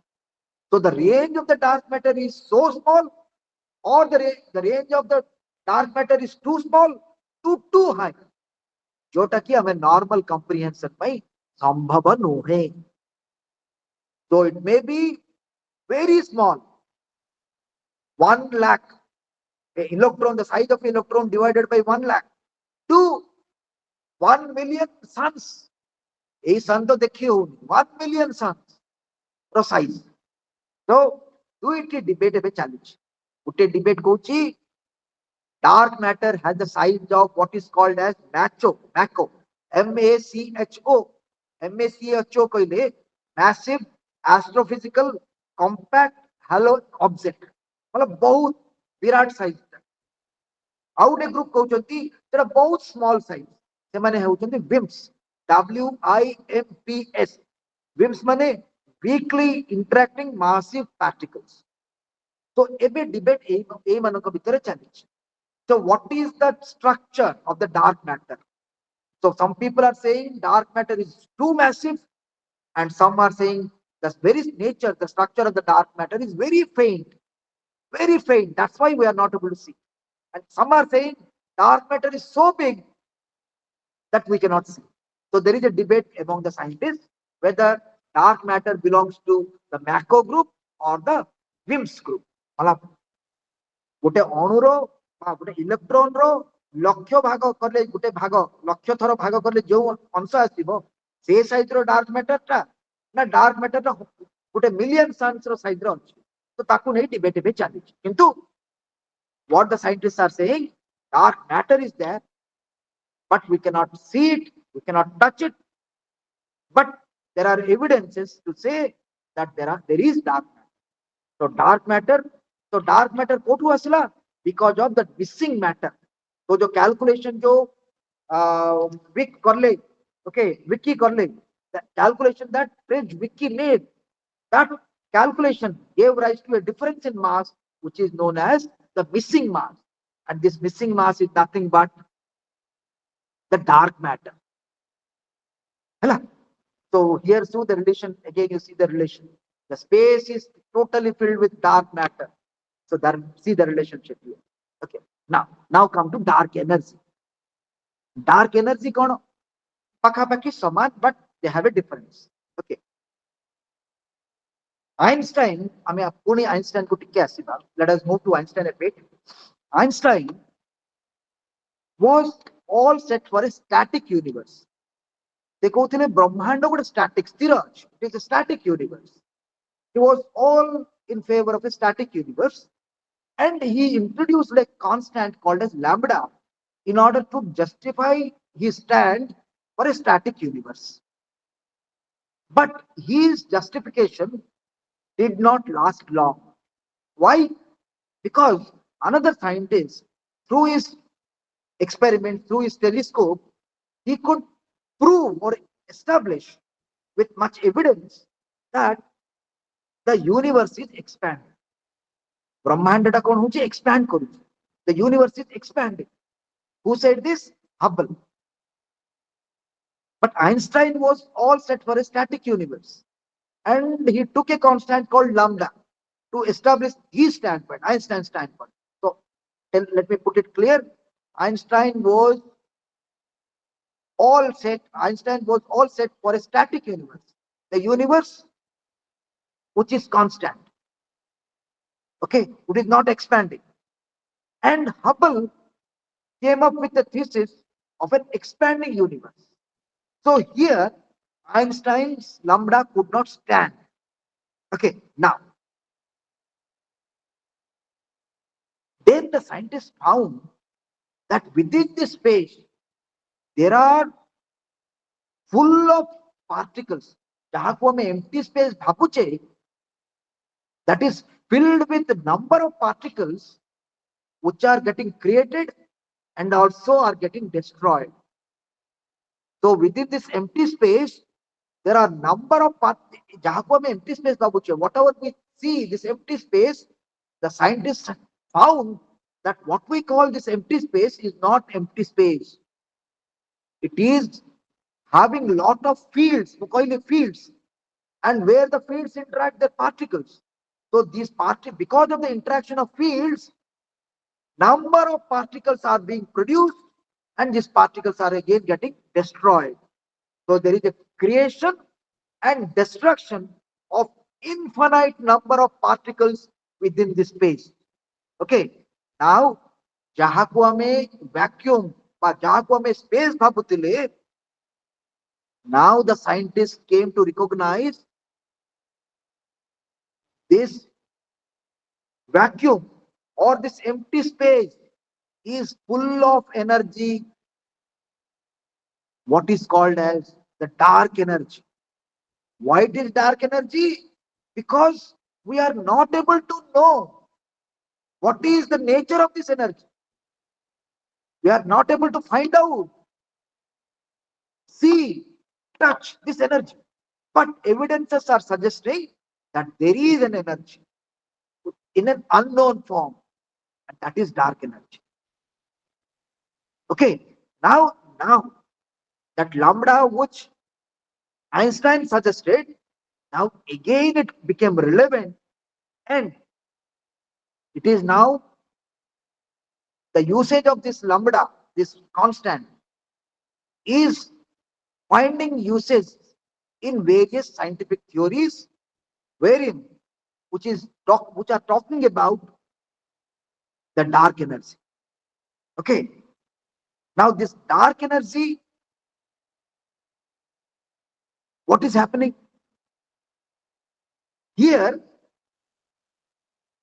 As I said, the dark energy is a total mystery. Okay. Why it is a mystery? Because we are not able to see, we are not able to touch this dark energy. But some sort of understanding of dark energy somehow hangs in us. There are evidences to suggest that there is dark energy. And by assuming this dark energy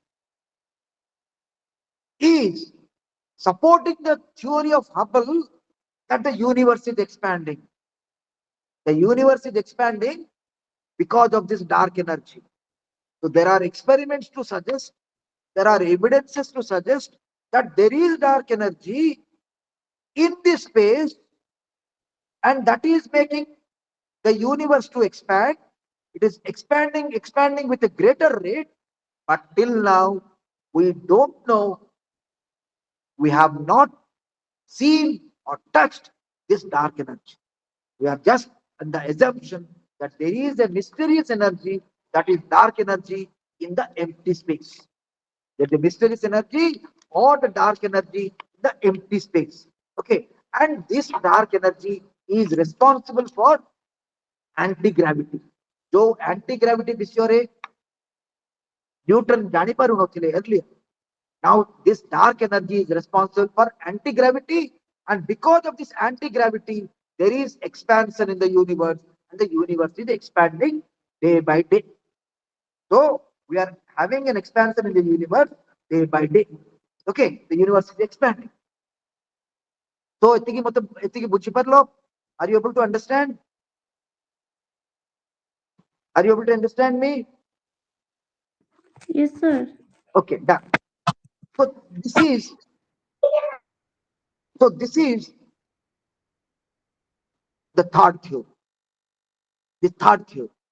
And this third theory has a reflection in human relationship, in human life also. In human life, what happens? In human relationship,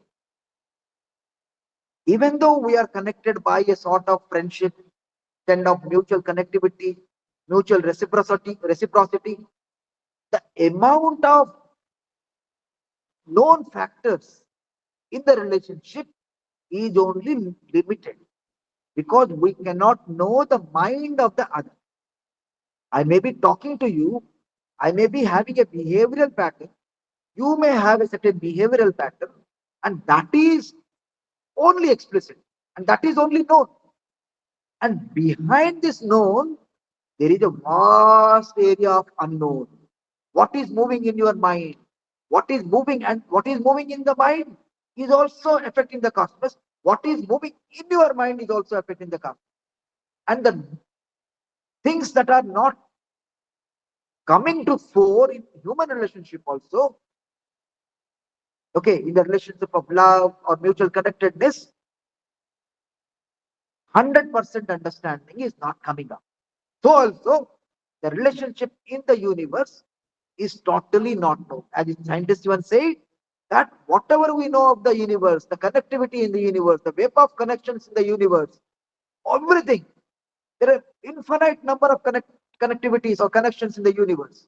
We are able to know only 1 to 10% of the connections, or the 1 to 10% of the universe. 90 to 99% of the universe is unknown. So also in human relationship. Okay, now now we come to the last section, between before and beyond. Okay, now turning back to human relationship to finally conclude this unit. Okay, now human relationship is a dynamic relationship. It is changing. Human relationship is a dynamic relationship. Human relationship is something, or human being is not something isolated. His consciousness is expanding day by day. Human relationship is not static. It is not simply there. It is not a system which is not coming out. No, human system is slowly expanding. It is coming up. Okay, and there is an enlargement of the human self. Let me give you a small example to make you understand this. In the ancient past, in the Indian systems, there is a system called ashrama dharma. There is something called ashrama dharma. And we talk of four ashramas. Being in India, we should know the four ashramas that were practiced, that were very, people were very true to the ashramas in the earlier times. First is brahmacharya, second is grihastha, third is sannyasa, fourth is vanaprastha. Sorry, brahmacharya, grihastha, vanaprastha, and sannyasa. Okay, four ashramas. Now you see what happens. Just a minute, some technical issue, just 1 minute, half a minute, please. Okay, so these are the four ashramas. In brahmacharya, what happens? In brahmacharya, what happens? Somebody is confined to his own self. He is confined to his own self. What he is confined to? He is confined to his own studies. He is concerned about himself.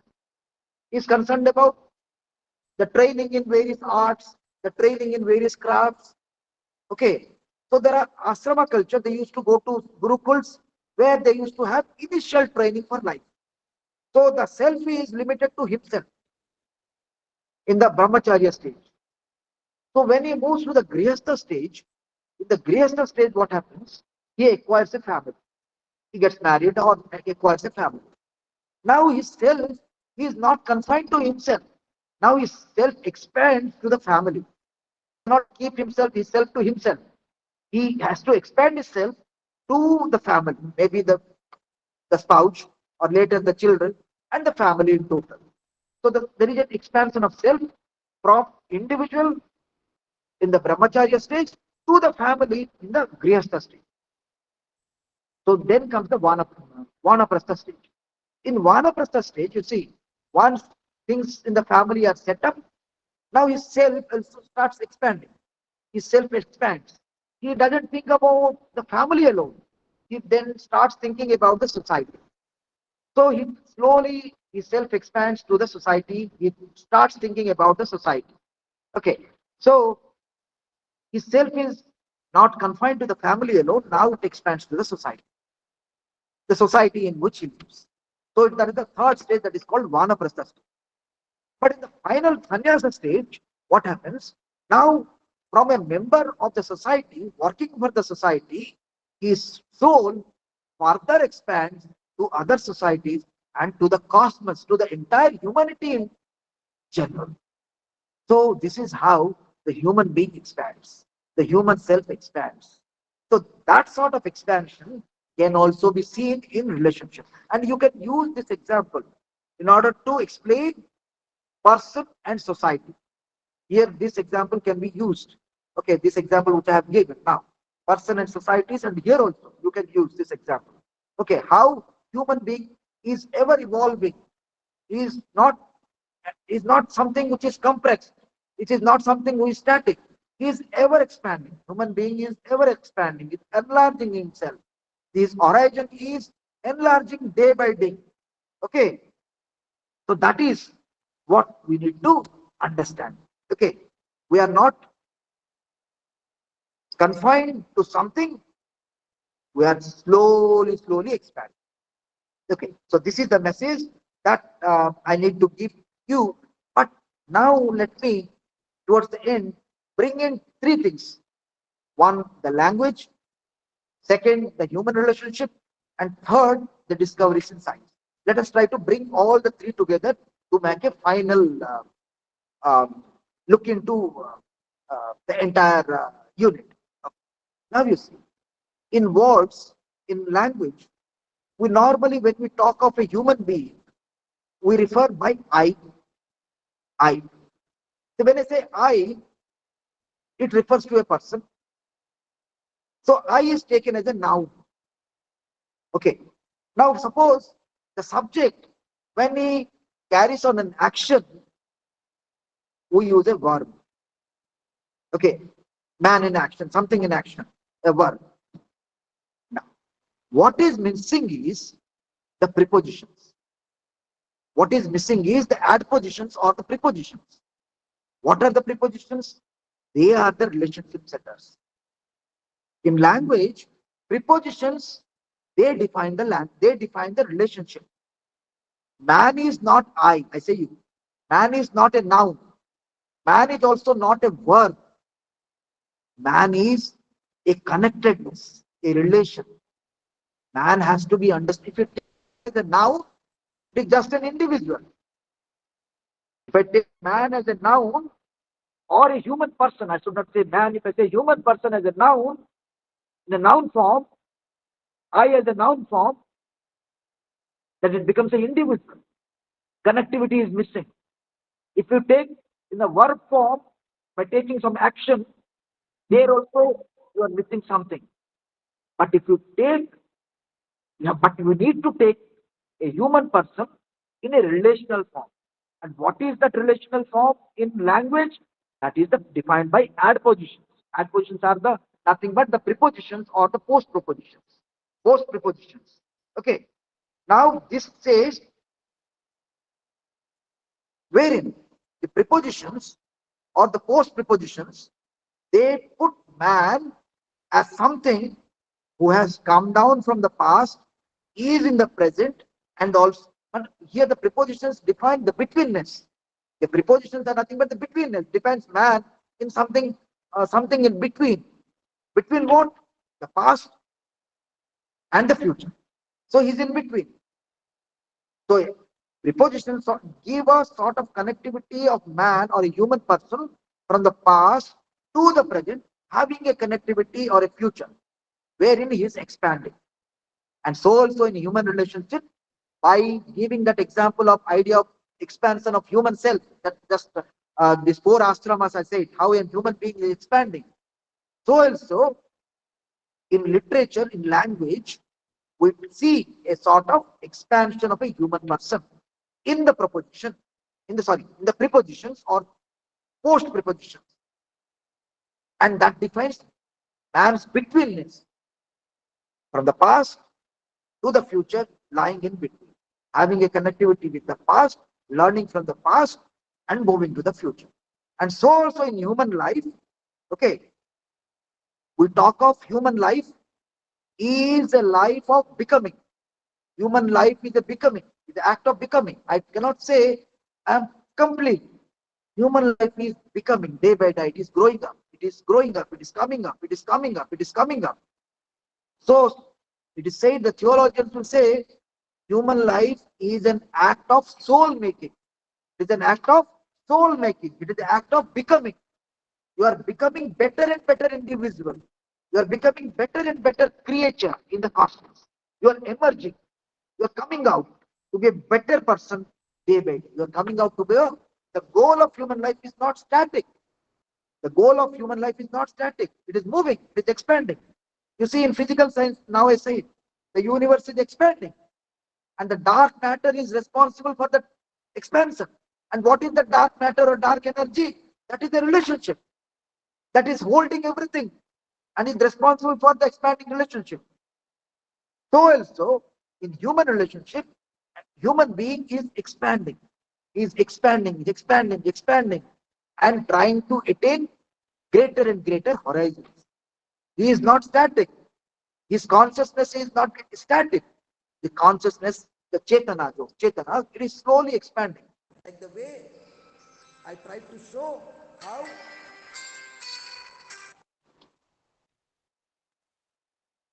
One second, some technical problem. Oh, okay. Am I audible? Am I audible? Some technical issue. Okay, audible?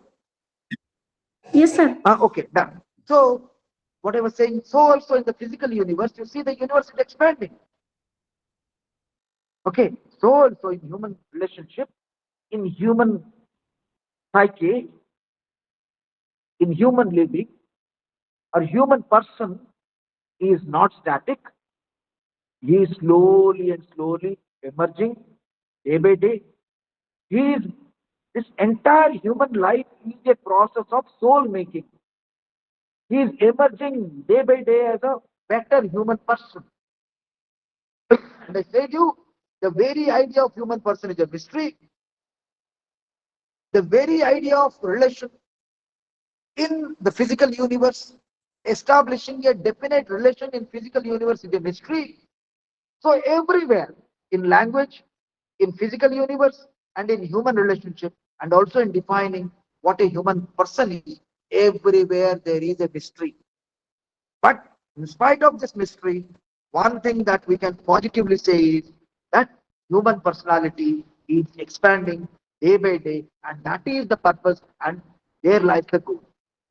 He just has to expand, his consciousness has to expand, and in this expansion, the element of love that also expands. The relational component, the relational element that we have taken since the first class, that is the element of love. But here, towards the end, we come to a point where this love should not be seen as something that is, say, fragmented, something that is distorted. You love connecting thread very noche, that love has to be an integral love. That love has to be an integral love. Integral love means the connectivity between two cells be such that there is no distinction. One becomes the other. Suppose if I have a drop of water and I take few another drop of water, now I mix the water, two drops. Maybe I get a bigger drop, and now I cannot distinguish which drop is what. So love should be an of that sort. You can give this example also, the water example, the drop example. So love should be of that sort, a total intermingling, wherein there is no barricade, there is no distinction. But the love that we talk of normally is a partial love, is a traditional understanding of love, where there is only a sort of external connectivity. ଯେଉଁ love, ଯେଉଁ friendship, ଯେଉଁ brotherhood ବିଷୟରେ ଆମେ କହୁଛେ, that is a traditional way of understanding love or friendship that has only an external connectivity. Now what is suggested here is a need of an integral love, where a subject becomes part and parcel of the other subject. The two subjects together becomes one, and love and human person is nothing but love. So finally we have come up with a point to assert human. What is a human person? Human person is nothing but love.